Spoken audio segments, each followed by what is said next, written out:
Hey, it's me again. Stories in the day. Two people in red car were slagging me. Both of them were called Paul. Not one called Peter, one called Paul. Both of them called Paul. One lived just off the main road near the park. You had old house, like flats, them old Victorian houses in Redcar. They make them into flats. So he's telling Peter that he won't get me and blah blah blah and all this shit. And the other one's telling me I'll just get him shot. This other one, so me and my mate Mark were looking for him. And one of them things where you're looking for him, so he goes down the town, goes to where he lived, knocked on the door, not in. Goes, knocked on the neighbour's door, I said, oh, he's gone out. I said, oh, I've just over a few quid, I borrowed some money off him. Oh, I don't think he's out all day, so we're looking for him. So we go to little Frankie Atherton's, seen him, talked to a hanky, be seen as such and such. He said, oh yeah, I know him. Blonde hair and that, and he's wearing a blue jacket, but same colour as this. Remember them puffer jackets? I seen him earlier on the town. Well, one's a dealer in the town selling puff, they called it, or tack. No such thing as weed in them days. So anyway, we're looking for him. So we goes into a couple of pubs, goes into Sharky, sees my mate Ray. He didn't know him, was in another pub, couldn't find him.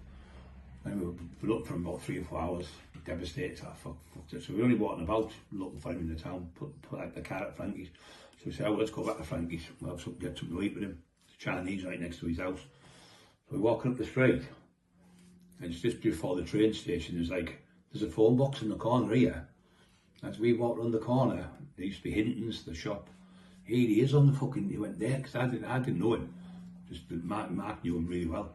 I didn't know him, but he's shouting his mouth off to people, pubs and all that. He's only in the fucking phone box. I went, now then, the phone box went, now then, Paul. Tapped his thing, I thought it was a phone, £650 in cash. He's talking like, 90, it was 1991, Lee got remanded for the Tapper thing. So it was 1991, so you imagine all that way back 30 odd years ago. So £650, a lot of money now. Got him bank the rights for it, and he had his phone, let him keep his phone.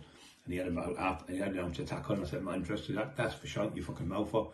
If you hadn't opened that mouth, I wouldn't have bothered you, because you're supposed to be a nice lad. But you shout your mouth, you're going to get me shot from the lads from Broughton, because the travellers lived up there. Just like the woolly backs up there. And they're going to get me shot, he said, so that's how he got tack shot in his mouth. So that was him. And his mate, I went looking for him as well, so I'll tell you that next story.